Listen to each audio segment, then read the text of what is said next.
Hello विद्यार्थी मित्रों, आप सौનું આપની આ યુટ્યુબ ચેનલ પર હાર્દિક સ્વાગત છે। તો આજે હું તમારા માટે લઈને આવી ગઈ છું ધોરણ 6 વિષય ગણિત, તારીખ 8-10-2025 ને બુધવારના જિલ્લા નગર શિક્ષણ સમિતિના પ્રથમ સત્રના પરીક્ષાના પેપરની સમજૂતી। તો ચાલો આપણે તે શરૂ કરીએ। તે પહેલાં તમે જો આપણી ચેનલને લાઇક શેર અને સબસ્ક્રાઈબ ન કરી હોય તો તેને જરૂરથી કરી દેજો અને આ પેપર તમારા પરીક્ષાના તૈયારી માટે ખૂબ ઉપયોગી થવાનું છે। તો ચાલો આપણે આનું સોલ્યુશન કરીએ। तो पहलो प्रश्न है कि नीचेना दरेक प्रश्नों जवाब माटे आपेला विकल्पोमांथी साचो विकल्प पसंद करीने तेनो क्रमाक्षर प्रश्ननी सामे आपेला बॉक्स में लखो। तो पहलो प्रश्न है कि 90, 83, 54, 76 ने भारतीय संख्या पद्धति में अल्पविरामनो उपयोग करीने खाली जग्या लखाय। तेनो जवाब थशे ऑप्शन डी कि 9,08,32,476। एना पछीनो आपणो बीजो प्रश्न है कि संख्या रेखा पर 460 ए 406 नी खाली जग्या बाजुए छे। तेनो जवाब थशे ऑप्शन बी जमणी बाजू। पांचमो प्रश्न है कि त्रीजो प्रश्न है कि 5 और 10 नो लसा केटलो थाय। तेनो जवाब थशे कि 5 और 10 नो लसा ऑप्शन सी 10 थाय। चौथो प्रश्न है कि किरण सी डी और किरण सी ई नु सामान्य उद्भव बिंदु जणावो। तो तेनो जवाब थशे आपणो ऑप्शन ए सी। एना पछीनो प्रश्न है आपणी पासे कि नीचेनामांथी कयो खूणो लघुकोण छे। तेनो जवाब थशे ऑप्शन बी 30। 2 અને -4 વચ્ચે કુલ ખાલી જગ્યા પૂર્ણાંક છે। તેનો જવાબ થશે બી 5। નીચેનામાંથી અવિભાજ્ય સંખ્યા શોધો। તો તે થશે ઓપ્શન એ 93। એના પછીનો આપણો પ્રશ્ન છે કે 6 અને 9 નો ગુસા કેટલો થાય। તો તે થશે સી 3। એના પછીનો પ્રશ્ન છે કે પ્રત્યેક વિધાન સાચું બને એ રીતે ખાલી જગ્યા પૂરો। તો એમાં પહેલો પ્રશ્ન છે કે 5 અંકની મોટામાં મોટી સંખ્યા ખાલી જગ્યા છે। તો 5 અંકની મોટામાં મોટી સંખ્યા થશે કે 99,999। સૌથી પહેલી નાની પ્રાકૃતિક સંખ્યા તો તે થશે 1। જે સંખ્યાને 2 થી વધારે અવયવ હોય તે સંખ્યાને ખાલી જગ્યા કહેવાય, તો તેને વિભાજ્ય કહેવાય। હવે એના પછી છે કે ષટકોણને ખાલી જગ્યા વિકર્ણ હોય, તો ષટકોણને 9 વિકર્ણ હોય। ઘડિયાળનો કાંટો 5 થી 6 ઉપર પહોંચે ત્યારે તે 30 માપનો ખૂણો બનાવે છે। સંખ્યા રેખા ઉપર -2 એ -5ની જમણી બાજુએ આવેલું છે। 1 કિલોગ્રામ બરાબર 1000 ગ્રામ। હવે એના પછીનો આપણો પ્રશ્ન છે કે કિરણ એ ખાલી જગ્યાનો ભાગ છે। તો કિરણ જે છે એ રેખાનો એક ભાગ છે। તો હવે એના પછીનો આપણો બીજો પ્રશ્ન છે કે માંગ્યા મુજબ જવાબ આપો। તેમાં પહેલો પ્રશ્ન છે કે આપેલી આ સંખ્યાને આંતરરાષ્ટ્રીય સંખ્યા પદ્ધતિમાં અલ્પવિરામ મૂકીને લખો કે 45, 84, 51 અને 25। તો આપણે લખી શકીએ કે 45 લાખ 8,445 125। એના પછી છે કે આપેલા અંકોનું પુનરાવર્તન કર્યા વગર બનતી મોટામાં મોટી સંખ્યા લખો। તો તે થશે 8,75,43,210। તો હવે એના પછીનો ત્રીજો પ્રશ્ન છે કે નીચે આપેલી સંખ્યાઓને ચડતા ક્રમમાં લખો। તો આપણે સંખ્યા આપી છે કે 8,74,503, 6,85,403, 96,503 અને 2,95,999। તો સૌથી આપણી નાનામાં નાની સંખ્યા છે તે આવશે કે 96,503। એના પછી આવશે 2,95,999, 6,85,403 અને 8,74,503। હવે એના પછીનો પ્રશ્ન છે કે નીચેની સંખ્યાઓને ઉતરતા ક્રમમાં લખો। તો ઉતરતા ક્રમ માટે આપણે સૌથી પહેલાં મોટામાં મોટી સંખ્યા લખીશું।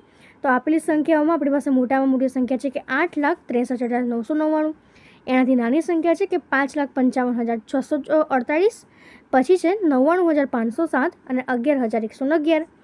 એના પછીનો આપણો પાંચમો પ્રશ્ન છે કે આપેલી સંખ્યાઓમાંથી લીટી કરેલ દરેક અંકની સ્થાન કિંમત લખો। તો અહીં જે 5 છે એનું સ્થાનની કિંમત થશે 5 લાખ। એના પછીનો પ્રશ્ન છે કે આપેલી સંખ્યાઓ વિસ્તારમાં લખો। તો 4,76,756 જો આપણે વિસ્તારથી લખીએ તો 4 × 1 લાખ વત્તા 7 × 10,000 વત્તા 6 × 1000 વત્તા 7 × 100 વત્તા 5 × 10 વત્તા 6 × 1। એના પછીનો પ્રશ્ન છે કે નીચેની સંખ્યાને અંકોમાં લખો કે 9,80,52,429। તો એના પ્રમાણે અંકમાં લખી શકાય। એના પછીનો આપણો પ્રશ્ન છે મારા વહાલા વિદ્યાર્થી મિત્રો, તમે આ જે વિડીયો જોઈ રહ્યા છો તેને થોડું આમ નીચે કરવાનું થશે અને આપણે ચેનલ જે છે મિત્રો ખાસ તેને સબસ્ક્રાઈબ કરી અને બાજુમાં જે હાઈપનું બટન આપેલું છે તેના પર એક વખત સિમ્પલી ક્લિક કરી દેવાનું છે। ક્લિક કરશો એટલે તમને જે હાઈપનું હોય એ ઓપ્શન આપશે, તેના પર તમારે એક વખત મિત્રો હાઈપ આપવાની થશે। કે આપેલી સંખ્યાને શબ્દોમાં લખો। 7,00,000 તો તે થશે 7,05,10,547. એના પછીનો પ્રશ્ન છે કે નીચેના પ્રશ્નના જવાબ લખો.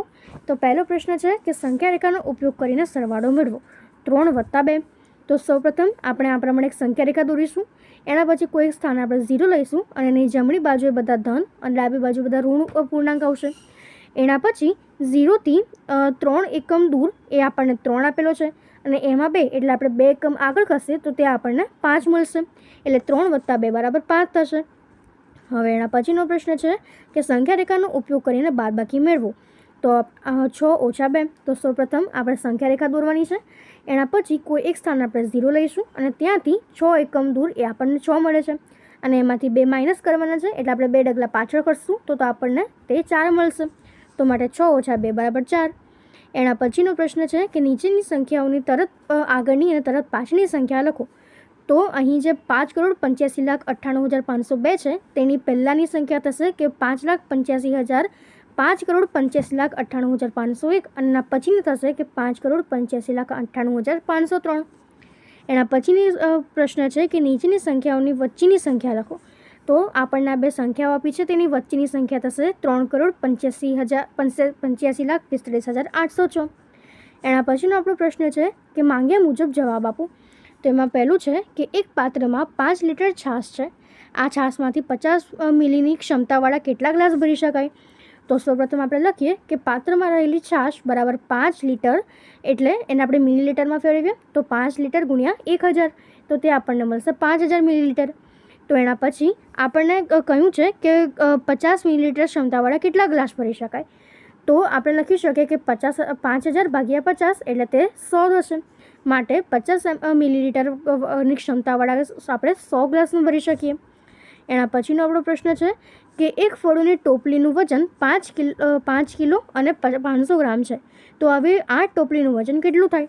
તો સૌપ્રથમ આપણે લખીએ કે ફળોની એક ટોપલીનું વજન છે આપણી પાસે 5 કિલો અને 500 ગ્રામ.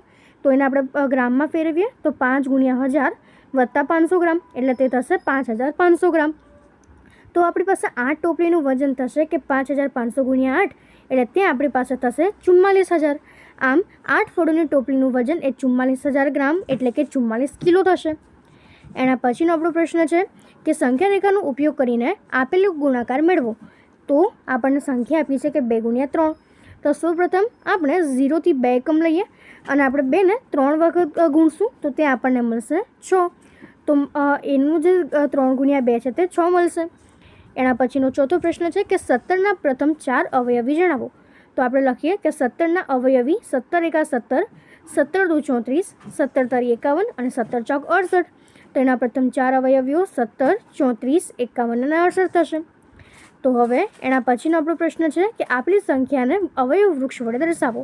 તો આપણો જે સંખ્યા છે 64 તેને આપણે અવયવ વૃક્ષ તરીકે લખીએ તો સૌપ્રથમ 64 જે છે એના અવયવ થશે કે 8 × 8 એટલે 64. તો હવે આપણે જો 8ના અવયવ પાડીએ તો તે થશે 4 × 8 અને 4ના અવયવ પડશે 2 × 2. એ જ પ્રમાણે આ જ 8ના જે અવયવ પાડીએ તો તે થશે 4 × 8 અને 4ના અવયવ થશે 2 × 2. તો આપણે આ પ્રમાણે 64ને અવયવ વૃક્ષ તરીકે દર્શાવી શકીએ. હવે એના પછીનો પ્રશ્ન છે કે નીચેના દાખલા ગણો. પહેલું છે કે આપેલી સંખ્યાઓનો ગુસા શોધો.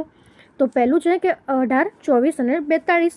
તો સૌપ્રથમ આપણે 18ના અવયવ લખીએ તો તે થશે 2 × 9 = 18, 3 × 9 અને 3 એટલે 18ના અવયવ 2 × 3 × 3. 24ના અવયવ થશે કે 2 × 2 × 2 × 3 અને 42ના અવયવ થશે 2 × 3 × 7. તો અહીં જે સામાન્ય અવયવો છે તે છે 2 અને 3 છે. તો માટે તેનો ગુસા 2 × 3 = 6 મળશે. તો હવે એના પછીનો પ્રશ્ન છે કે આપેલી સંખ્યાનું લસા અવયવીઓ મેળવીને શોધો. 6, 9 અને 18. તો સૌપ્રથમ આપણે 6ના અવયવ લખી શકીએ કે 2 × 3 એટલે 6, 9ને લખી શકીએ કે 3 × 3 એટલે 9 અને 18ને લખી શકાય કે 2 × 3 × 3. તો માટે એમાં લસા થશે 2 × 3 × 3 = 18. હવે એના પછીનો ચોથો પ્રશ્ન છે કે માંગ્યા મુજબ લખો. તો પહેલું છે કે કિરણ XY દોરો. કિરણ XYનું ઉપર બિંદુઓ A અને B દર્શાવો. કિરણ XY ઉપર ન હોય તેવા બિંદુઓ P અને Q દર્શાવો. તો સૌપ્રથમ આપણે આ એક કિરણ XY દોર્યું છે જેની ઉપર બિંદુઓ A અને B આવેલા છે અને જે કિરણ XY પર ના હોય એવા બે બિંદુઓ અહીંયા છે P અને Q કે જે બહારની તરફ છે. તો આપણે આ રીતે તેને દર્શાવી શકીએ. એના પછીનો પ્રશ્ન છે કે 4 દિવાસળીના ઉપયોગથી બનતા બહુકોણની આકૃતિ દોરો. તો અહીં આપણને 4 દિવાસળીથી બનતા બહુકોણ આપણે ચતુષ્કોણ લઈ શકીએ. એના પછી છે કે એક બિંદુમાંથી પસાર થતી હોય તેવી 4 રેખા દર્શાવતી આકૃતિ દોરો. તો અહીં આપણને એક જે બિંદુ આપેલું છે તેમાંથી પસાર થતી આ 1, 2, 3 અને 4 આમ 4 જે રેખાઓ છે એનાથી આ આકૃતિ બની શકે. એના પછીનો આપણો પ્રશ્ન છે કે માંગ્યા મુજબ જવાબ લખો. પહેલો પ્રશ્ન છે કે નીચે આપેલી ઘડિયાળમાં 2 કાંટા વચ્ચેના ખૂણાનો પ્રકાર લખો. તો તે થશે ગુરુકોણ, કારણ કે તે 90થી વધારે છે. બીજું છે કે ત્રિકોણ ABC કે જેમાં AB બરાબર 4 સેન્ટીમીટર, BC બરાબર 6 સેન્ટીમીટર અને AC બરાબર 5 સેન્ટીમીટર હોય તેવો ત્રિકોણનો પ્રકાર લખો. તો આ ત્રિકોણનો પ્રકાર થશે વિષમ બાજુ ત્રિકોણ. હવે એના પછીનો પ્રશ્ન છે કે આકૃતિમાં દર્શાવ્યા મુજબ ઘડિયાળનો કાંટો કેટલો આંટો ફરશે તે લખો. તો અહીં તે 1/2નો આંટો ફરશે, એટલે કે અડધો આંટો ફરશે. ચોથું છે કે ઘડિયાળમાં 4 ઉપરથી ખસીને કાંટો 3/4 આંટો પૂર્ણ કરતાં ક્યાં હશે? તો તે 1 ઉપર હશે. એના પછીનો આપણો પ્રશ્ન છે કે દક્ષિણ દિશામાંથી 1/3 પરિભ્રમણ ઘડિયાળના કાંટાની દિશામાં કરતાં કઈ દિશા મળે? તો તે ઉત્તર દિશા મળશે. નીચેના આકૃતિમાં આપેલા ચતુષ્કોણનો પ્રકાર લખો. તો તે લંબચોરસ છે. એના પછીનો આપણો પ્રશ્ન છે કે આકૃતિ પરથી પ્રશ્નના જવાબ લખો. તો આપણને આ પ્રમાણે પહેલી આકૃતિ આપી છે. તેનો પ્રશ્ન છે કે આકૃતિમાં કયા કયા બિંદુઓ છે? તો આપણે જોઈ શકીએ છીએ કે આકૃતિમાં બિંદુઓ A, B, M અને N છે. એના પછી આકૃતિઓમાંની રેખાઓ જણાવો. તો એની જે રેખાઓ છે તે આપણી પાસે થશે કે AMN, AB અને MB અને BN થશે. એના પછી છે કે આકૃતિઓના રેખાખંડો જણાવો. તો રેખાખંડ AB, રેખાખંડ BN, રેખાખંડ MB અને રેખાખંડ MN થશે. અને આકૃતિમાં કિરણ જણાવો. તો કિરણ BN, કિરણ BN, કિરણ AB, કિરણ BM, કિરણ MN અને કિરણ NM થશે. હવે એના પછીનો પ્રશ્ન છે કે આ નીચેના પ્રશ્નોના જવાબ લખો. જેમાં પહેલો પ્રશ્ન છે -17થી મોટા 4 પૂર્ણાંક લખો. તો -17થી મોટા એટલે -16, -15, -14 ને -13 થશે. સંખ્યા રેખા પર જેમ ડાબી બાજુ જઈએ તેમ એ સંખ્યા નાની થતી જાય. બીજો પ્રશ્ન છે કે સંખ્યા રેખાના ઉપયોગ વગર જવાબ શોધીને લખો. -22 -12 એટલે તે થશે કે -22 + 12 એટલે તેનો જવાબ થશે -10. તો માટેનો જવાબ -10 છે. ત્રીજો પ્રશ્ન છે કે નીચેના પૂર્ણાંકોને ચડતા ક્રમમાં ગોઠવો. 8, -5, -9 અને 4. તો ચડતા ક્રમમાં ગોઠવવા માટે સૌથી નાની સંખ્યા આવશે. તો તે છે -9, -5, 4 અને 5. તો હવે એના પછીનો આપણો પ્રશ્ન છે કે નીચેના પૂર્ણાંકોને જ ઉતરતા ક્રમમાં ગોઠવો. તો આપણને પૂર્ણાંક આપેલા છે -2, -5, 5 અને 9. તો ઉતરતા ક્રમમાં ગોઠવવા માટે સૌથી પહેલાં મોટો અંક આવે. તો તે થશે 9, 5, -2 અને -5. એના પછીનો પ્રશ્ન છે કે સાચા જોડકા જોડો. તેમાં વિભાગ અ છે. એમાં પહેલું છે કે માપ ખૂણો ABC બરાબર 120. તો સૌપ્રથમ આપણે લખી શકીએ. તો એનો જવાબ આપણી પાસે થશે કે ઓપ્શન C ગુરુકોણ. એના પછીનો બીજો પ્રશ્ન છે કે 8ના 1/3 ભાગથી વધારે. તો એને કહેવાય પ્રતિબિંબ કોણ. માપ ખૂણો MNO બરાબર 180. તો તે આપણો થશે સરળ કોણ. અને 8નો 1/4 ભાગ એટલે તે થશે આપણી પાસે કાટખૂણો. એના પછીનો આપણો પ્રશ્ન છે કે માંગ્યા મુજબ લખો. તેમાં પહેલો પ્રશ્ન છે કે નીચેના પૂર્ણાંકોને એક જ સંખ્યા રેખા પર દર્શાવો. 6 અને -2. તો સૌપ્રથમ આપણે સંખ્યા રેખા દોરીએ. કોઈક સ્થાને 0 લઈએ, ડાબી બાજુએ ઋણ અને જમણી બાજુએ ધન સંખ્યા લઈએ. તો 0થી ડાબી બાજુ 2 એકમ ખસીએ તો તે આપણને -2 મળશે.